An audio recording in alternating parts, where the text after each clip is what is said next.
Hello, welcome back to Reading Success Academy. I'm Paula Smith. In today's word attack lesson, we're going to break a longer word down into smaller chunks to make it easier to read and easier to spell. Now, our first step in the word attack process is to look for special endings like shun, chur, shus, zhur. There's 8 of them, but there's not a special ending in this word today. So we're going to move on to the second step, which is to look for groups of letters that work together to make one sound. Now, today's word has a little bit of something unusual to it, something that will jump out at your eyes as a group of letters that make one sound, but then we have to look a little bit closer because of the kind of letter that it is. Let's take a look at today's word. Okay, so today's word, as you're looking for groups of letters that make one sound, you probably notice that there are 2 C's in that one. So you might be thinking, well, I should probably just go ahead and group together those 2 C's, right?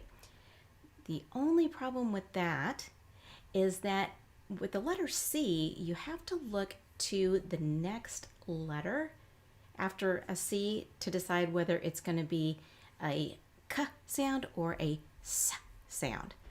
Now, the letters that clue you into whether it's going to be K or S are the letters E, I, and Y. Okay, so we look next door to our very first C, and we don't have E, I, or Y here. So we know we're going to say K in this place. So it's going to make the same sound as the letter K. But we have to do this with the other C too. We can't just look at the first one. So since this one has an E behind it, we're going to say S with this one. So each of these letters are going to get their own sound. So we can't group those together. All right, so let me give you those letters too, just so you know what to look for. E, I, and Y. Those are the letters that you want to look for after the letter C to tell you whether to say K or S. If you see an E, I, or Y, then you say S. If not, go with K. All right, so now we know, after looking at this word more carefully, well, there's really not anything that works together to make one sound. That means we have to make a sound for every single letter in this word. But that's okay. We're going to break it down one chunk at a time. So don't get overwhelmed. I'm going to leave this up here so we know what to say when we get to those letters. I'm just going to put these little slash lines there. Those slash lines just mean sound like. So that's the sound we're going to make when we get to each of those. Now, you might be thinking, well, hey, there's one more C in this one, right? Yeah, there is at the end. But again, we have to look and see next door, is there an E, I, or Y behind it?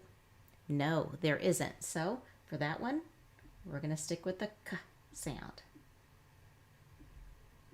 Okay, now we know what to say with those C's. Now we need to address the vowels, because vowels have more than one sound. All of them do. And what you want to do is just try something. You want to try with the most common sounds it can be. With this one, I would try eh. If you try E, that's okay, because I'll show you the process of changing it out, because you can still kind of hear the word happening even if you have one wrong vowel sound. So we're going to start here, and we're going to sound out until we think we have a chunk. We're going to say ack, ack. There's a chunk. And now we're going to start on this side of the line, sounding out again until we have a chunk. S, and, sen. And we'll put those 2 chunks together. Accent. Now we're not going to just keep adding on. We're going to start over again as if this was a whole nother word and sound it out.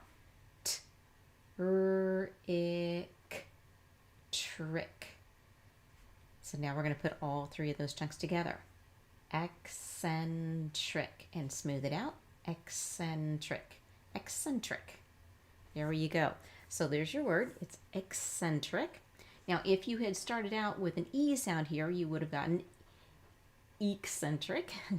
And once you've blended all those chunks together, it may have sounded like a word that you knew, and then you can just change that one sound which is called phoneme manipulation. We're just changing one sound, one phoneme, and then you just put it back together again. You don't have to sound it all out from the beginning. All right, we've got this word sounded out. Let's take a look at what this word means. We'll get our little vocabulary word of the day in here. Eccentric is an adjective. Now, it can also be a noun. It can refer to as a person, but in this example, we have it used as an adjective, meaning unconventional and slightly strange. Okay, you could use it in a sentence like this: his eccentric behavior often amused his friends, but puzzled strangers. Probably puzzling strangers because they didn't know what he was really like, right? Because you know how your friends act, and if they're kind of unusual, you kind of expect that, right? But maybe not strangers. So if we're studying the spelling of this word, we're going to break it into chunks using some eye stoppers here. So we'll put that eye stopper between ek and sen, and then between sen and trick. And since there's nothing that works together to make one sound, there are no special endings, those are the only marks that we're going to make on this one. You just have to remember that there are two C's.